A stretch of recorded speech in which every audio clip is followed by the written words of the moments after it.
오늘 우리가 살펴볼 말씀, 사랑하는 우리 성도 여러분, 바울이 편지를 시작할 때마다 반복한 인사가 있습니다. 은혜와 평강이 있을지어다. 은혜와 평강이 있을지어다. 우리 한번 옆 사람 인사합시다. 당신 안에 은혜와 평강이 있습니다. 당신 안에 은혜와 평강이 있습니다. 할렐루야. 신약 성경을 펼치면 바울은 13번이나 축복의 인사를 합니다. 은혜와 평강이 있을지어다. 왜 그랬을까요? 하나님의 은혜와 평강, 이것은 성도의 삶의 필수적인 영적 공기와 같기 때문입니다. 은혜가 없으면 우리는 질식해 버릴 것입니다. 그리고 평강이 없으면 우리는 흔들리는 것이지요. 그런데 오늘 바울은 고린도 교회를 향해 그냥 인사가 아니라 애타는 마음으로 인사합니다. 권면합니다. 같은 말을 하고 같은 마음과 같은 뜻으로 온전히 합하라. 이 말 속에는 분열된 교회를 향한 아픔과 회복을 향한 간절한 애절함이 담겨 있습니다. 우리는 일상에서 이런 말을 합니다. 마음은 청춘인데 몸이 안 따라주네. 이렇게 웃으면서 우리는 말하지만 그 속에는 씁쓸한 진실이 있습니다. 생각, 머리, 그리고 마음의 감정, 그리고 손, 우리의 행동, 제각각 다른 방향을 향하고 이렇게 행한다면 참 불행한데, 그 불행한 모습이 오늘 성경의 고린도 교회의 모습이었습니다. 고린도 교회는 영적으로는 풍성한 교회입니다. 은사도 많고요, 지식도 많고 열정도 넘쳤습니다. 그런데 어느 순간부터 균열이 시작되는 것이지요. 고린도전서 1장 12절에 말씀합니다. 내가 이것을 말하거니와 너희가 각각 이르되 나는 바울에게, 나는 아볼로에게, 나는 게바에게, 나는 그리스도에게 속한 자라 한다는 것이니, 같은 복음을 듣고 같은 예수님을 믿는 사람들이 서로 다른 말을 하기 시작하는 것입니다. 바울은 그들을 향해 크게 외칩니다. 13절에 그리스도께서 어찌 나누었느냐? 사랑하는 성도 여러분, 머리가 갈라지면요, 모든 것이 갈라집니다. 진리의 기준이 무너지면 마음도 나뉘고요, 행동도 흩어집니다. 교회는 각자의 생각, 각자의 신학, 각자의 기준으로 움직일 수 없습니다. 우리 머리는 오직 하나님의 말씀, 오직 예수 그리스도로 말미암아 동일한 진리 위에 서야 합니다. 할렐루야.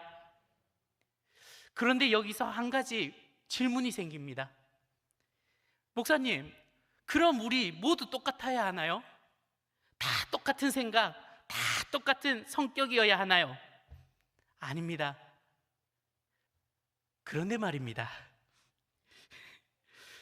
다름과 나님은 전혀 다릅니다. 사람은 각자 다르게 구성되어 있습니다. 어떤 사람은 머리가 뛰어나서요, 논리적이고, 어떤 사람은 마음이 깊어서 감성적입니다. 그리고 어떤 사람은 손과 발이 빨라요, 실천적이에요. 그래서 때로는 우리는 이런 모습들을 보고 답답해합니다. 머리로는 이해하는데 마음이 안 따라갈 때, 그리고 이론은 맞는데 실전에는 약하다는 것이죠. 그러나 바울은 고린도전서 12장에 이렇게 말씀합니다. 고린도전서 12장 22절 말씀, 우리 같이 한번 읽어볼까요? 22절 말씀 같이 읽겠습니다. 그뿐 아니라 더 약하게 보이는 몸의 지체가 도리어 요긴하고, 여기서 요긴하다는 것은 꼭 필요하다, 중요하다는 의미입니다. 더 약해 보이는 몸의 지체가 어떻게 해요? 필요하대요. 다르다는 것은 불편이 아닙니다. 하나됨을 이루기 위한 하나님의 지혜입니다. 머리형 사람이 필요하고요, 마음형 사람이 필요합니다. 그리고 손과 발형, 다리가 빠른 사람, 손이 빠른 사람이 필요합니다. 중요한 것은 각자가 같은 중심을 바라보는 것, 그 중심이 바로 예수 그리스도이십니다. 머리와 마음이 하나 되어도 행동이 없으면요, 아무 일도 일어나지 않습니다.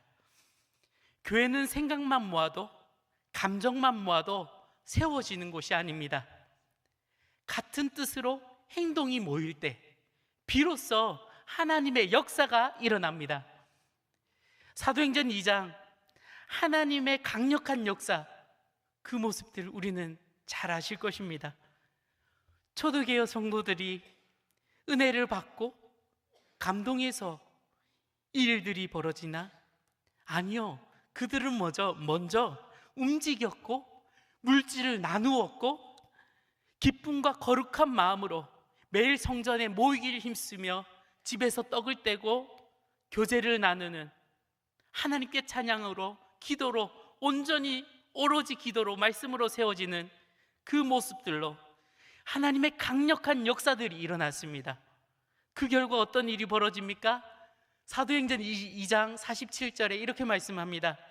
하나님을 찬미하며 또 온 백성에게 칭송받으니 주께서 구원받는 사람을 날마다 더하게 하시니라. 할렐루야.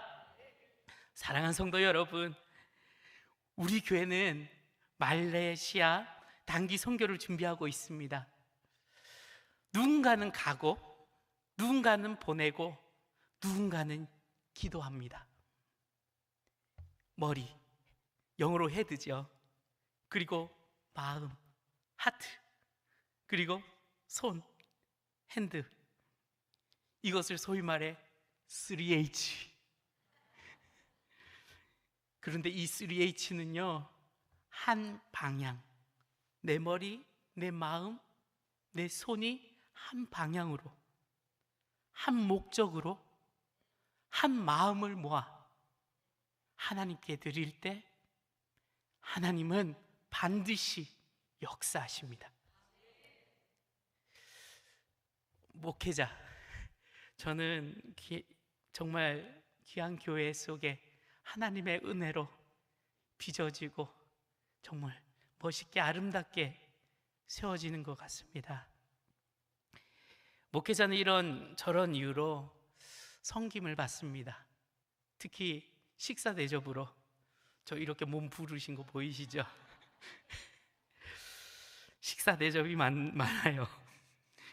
건강을 회복해 주셔서, 또 아이가 좋은 대학에 가서 결혼을 해서 많은 이유로 섬김을 받을 때가 있습니다. 제가 올해 목사 안수를 받은 지 딱 10년 되는 해입니다. 그 중에 제일 잊혀지지 않고 기뻤던 식사 자리가 있었습니다. 바로 한 부모님이 이렇게 식사 자리를 초대해 주셨는데, 왜 식사를 하자고 하신 줄 아십니까? 그 부모님의 자녀가 1년 동안 교회를 빠지지 않고 예배 자리를 지켜서 그 기쁜 마음에 식사 자리로 초대해 주신 것입니다. 그러나 어떤 사람들은 이렇게 말할지 모릅니다. 아니, 목사님, 이런 걸로 그렇게 감동해요. 고린도전서 13장 5절에 이렇게 말씀합니다. 자기의 유익을 구하지 아니하며. 사랑하는 성도 여러분, 우리는 어떤 사람이 되어야 합니까? 하나님의 사랑을 읽어낼 줄 알며 성령의 움직임을 느끼는 사람, 우리는 그렇게 되어야 합니다. 그렇다고 앞으로 식사 대접 못하겠네, 그렇게 생각하지 마시고 슬픈 일에도 기쁜 일에도 함께 귀하게 나누고 감사, 주께 영광 돌리는 우리 모두 되기 원합니다. 목적이 분명하면 우리의 삶은 선명해집니다. 고린도전서 16장 2절에 말씀합니다. 매주 첫날에 너희 각 사람이 수입에 따라 모아두어서 내가 갈 때에 연보를 하지 않게 하라. 연보에 대한 말씀이라 불편할 수 있습니다. 그러나 이야기하고 싶은 것은 헌신은 즉흥이 아닙니다. 계획된 믿음입니다. 고린도전서 3장 9절 말씀 우리 한번 살펴볼까요? 우리는 하나님의 동력자들이요 너희는 하나님의 밭이요 하나님의 집인이라. 할렐루야. 여기 계신 우리 모두는요 그냥 교인이 아닙니다. 하나님의 동력자들. 누군가는 씨를 뿌리고 누군가는 물을 주고 누군가는 거두어 드립니다. 그러나 자라게 하시는 분 누구? 오직 하나님이십니다. 지난 우정 만남의 축제 얼마 전이지요.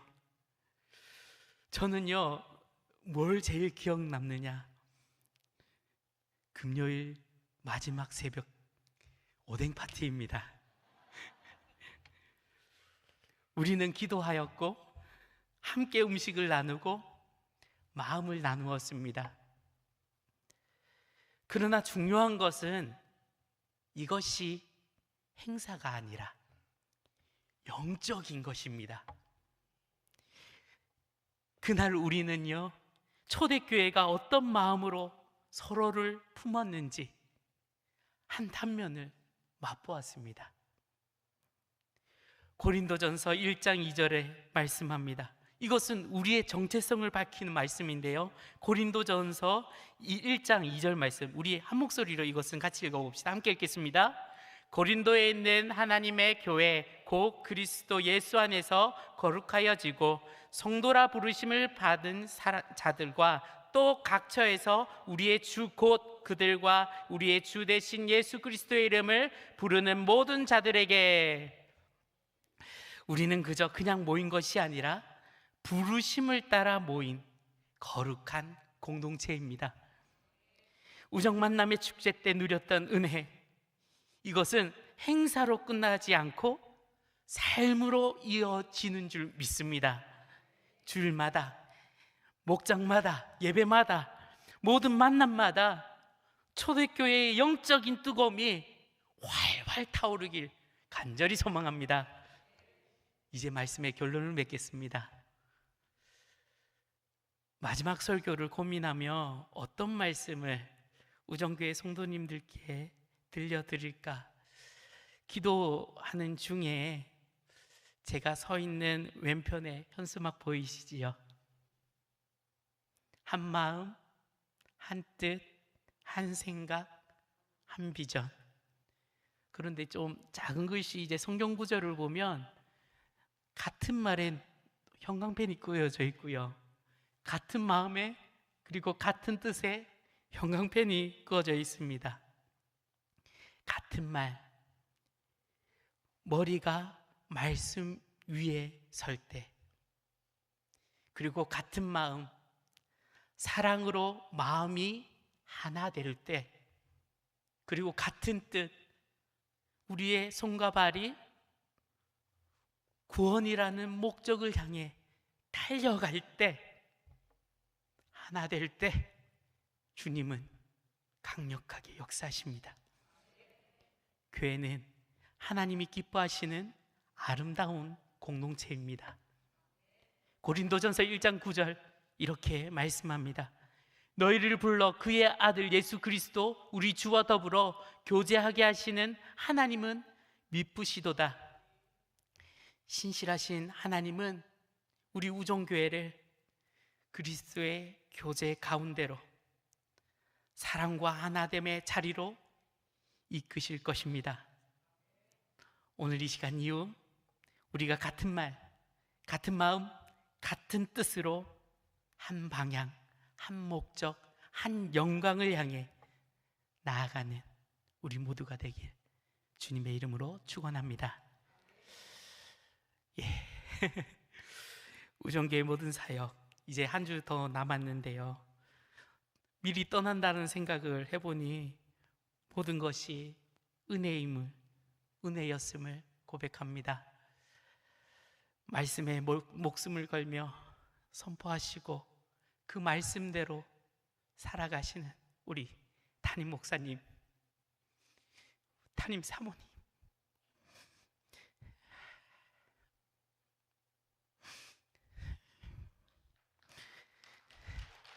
그리고 이 자리에 있는 우리 성도님들, 정말 쉬지 않는 기도, 전도하는 이 모습이 늘 도전되고 제게는 힘이 되었습니다. 저는 우정교회를 정말 사랑하는 것 같아요. 그런데 왜 떠나냐고요?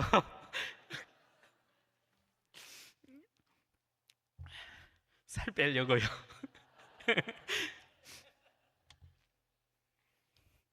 우정교회를 더 사랑하시는 우리 하나님께서 천국에서 다시 뵐 그날까지 최선을 다해 말씀을 지켜 행하는 저와 성도들이 되었으면 좋겠습니다. 천국 갈 때까지 연락하지 말란 말이 아닙니다. 제가 스스로 다짐한 말인데, 주님이 부르실 그날까지 저희 가정도 목회자 가정으로 정직하게 최선을 다해 주의 일 하다가 부르심 받겠습니다. 저희 가정을 위해 생각날 때마다 기도해 주시고요. 끝으로 우리가 부를 결단의 찬양, 나의 삶은 복되다라는 찬양입니다. 찬양의 첫 고백이 이렇게 고백합니다. 이 길을 알게 되어 나의 삶은 복되다.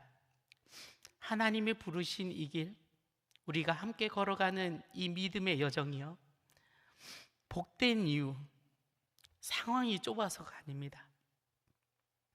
그 길에서 하나님을 더 깊이 알 수 있기에. 이어서 가사에는 이렇게 말해요. 내 육신의 연약함 깨달을 수 있기에, 담을 수 없는 큰 사랑 담아 볼 수 있기에. 우리가 부족하기 때문에, 우리가 약하기 때문에, 우리가 모든 것을 채울 수 없기 때문에 오히려 하나님의 은혜가 더욱 깊이 흐르는 줄 믿습니다. 그리고 후렴에 이렇게 말해요. 아버지의 때를 기다리며 내 원함을 꺾어도 보고 주 뜻 이루어지길 구하며 울 수 있어 영광이라. 이 귀한 고백의 찬양 우리 함께 찬양하면서 오늘 말씀을 기억하고 주님 더욱더 열심을 다해 하나님의 일들 감당하겠습니다. 우리의 삶은 복됩니다라는 고백으로 우리 함께 찬양합시다.